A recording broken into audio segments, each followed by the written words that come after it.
Baik adik-adik yang terkasih, kita lihat bab 1 materi kita orang beriman menanggapi karya keselamatan Allah. Di bab atau pertemuan sebelumnya itu kita sudah lihat tema tentang Allah adalah sumber keselamatan sejati. Kita yang menyebut diri kita sebagai orang beriman ini menjadikan Allah sebagai sumber keselamatan kita. Nah, ketika Allah menjadi sumber keselamatan bagi kita, kemudian bagaimana sekarang kita menanggapi keselamatan Allah itu? Setelah kita tahu bahwa Allah adalah sumber keselamatan kita, sekarang bagaimana kita menanggapi keselamatan Allah? Atau bagaimana cara kita menjawabi karya keselamatan yang Allah berikan kepada kita? Nah, pada kesempatan ini kita lihat tema selanjutnya tentang beragama sebagai tanggapan atas karya keselamatan Allah.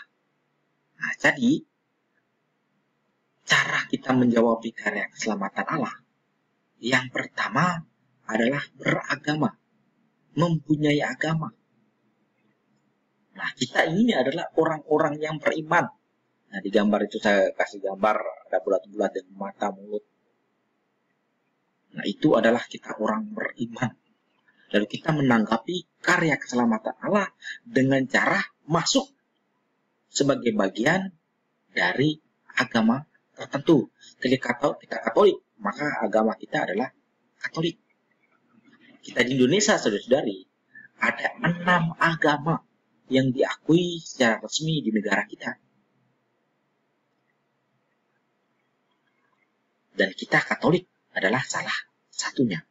Dan kita ketika kita mengambil bagian dalam anggota agama ini, itu adalah cara kita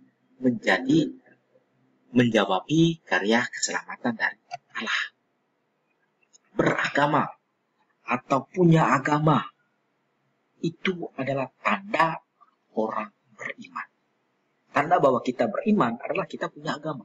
Beragama. Punya agama yang jelas. Di KTP, kartu keluarga, identitas kita itu jelas agama kita apa. Orang yang beragama itu orang yang percaya pada Tuhan, jelas. Percaya pada Allah. Percaya bahwa Tuhan adalah satu-satunya sumber keselamatan sejati. Itu intinya bagi orang yang beragama. Sebaliknya, orang yang tidak percaya pada Tuhan itu disebut ateis, orang yang tidak percaya.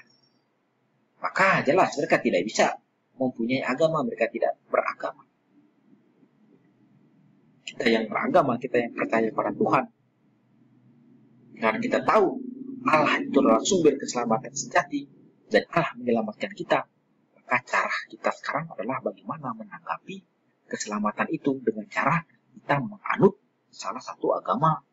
Kalau kita Indonesia maka ada 6 agama dan kita yang ada di sini adalah kita agama Katolik. Beragama dalam hal ini agama Katolik itu adalah identitas kita atau sekelompok orang, semua kita. Maka harus ada perbedaan antara orang yang beragama dan orang yang tidak beragama. Apa atau di mana letak perbedaan? Apakah cukup hanya dengan mengatakan kami percaya kepada Allah? Tidak cukup. Maka apa? Kita perlu memberi makna atau isi pada identitas beragama yang kita anut atau kita akui. Kita beri isi. Kita beri makna. Nah, sehingga itu tidak membuat kita agama itu hanya KTP saja, formalitas saja. Tidak.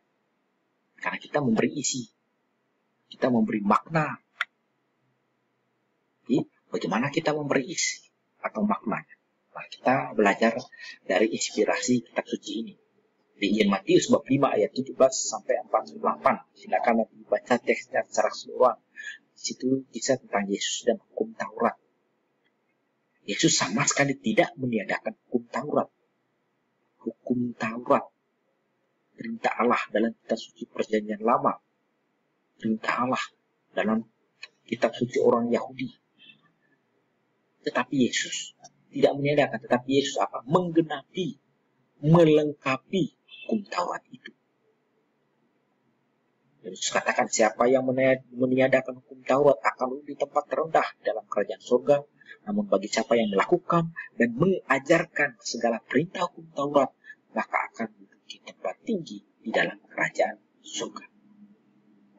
Nah, garis bawahi dikatakan di situ apa? Siapa yang melakukan dan mengajarkan segala perintah hukum Taurat. Siapa yang melakukan dan mengajarkan perintah-perintah dalam agama. Dalam gereja Katolik, maka kita punya tempat yang tinggi di surga. Kita diselamatkan kalau kita melakukan perintah Allah yang tertuang dalam agama kita Katolik. Perintah Allah yang diajarkan oleh gereja Katolik, perintah Allah yang diajarkan oleh agama Katolik, kita lakukan dan kita ajarkan, maka kita layak mendapat tempat di surga. Ayat 27, Tuhan Yesus tegur, jika hidup keagamamu tidak lebih benar daripada hidup keagamaan ahli Taurat dan orang Farisi, maka kamu tidak akan masuk ke dalam kerajaan surga. Kalau hidup agamamu itu tidak beres, tidak benar, maka tidak akan masuk surga, tidak bisa diselamatkan oleh Allah. Allah tidak bisa menjadi sumber keselamatanmu. Maka kemudian ayat 21 sampai 48 itu Tuhan Yesus ajarkan tentang pedoman untuk hidup keagamaan yang baik dan benar. Penghayatan kehidupan keagamaan yang salah itu tentu akan mendatangkan dosa, membuat kita berdosa.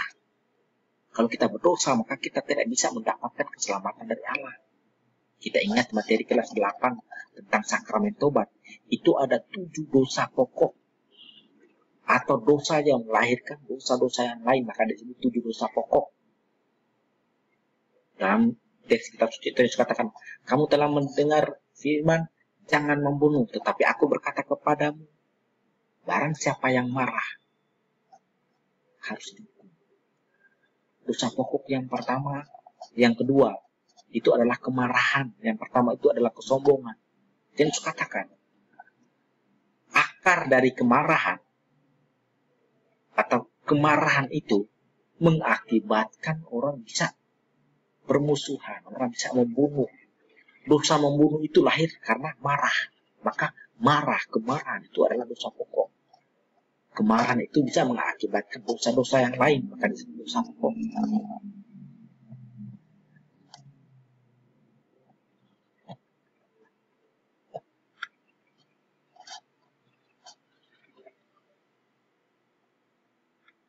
Kita lihat lagi teks yang kedua, Lukas bab 18 ayat 9 sampai 14, perempuan tentang orang Farisi dan pemungut cukai.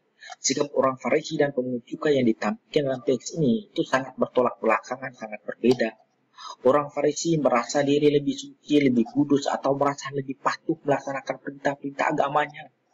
Sebaliknya si pemungut cukai merasa amat berdosa, belum mampu melaksanakan perintah Allah, atau belum bisa maksimal menghayati hidup keagamaannya.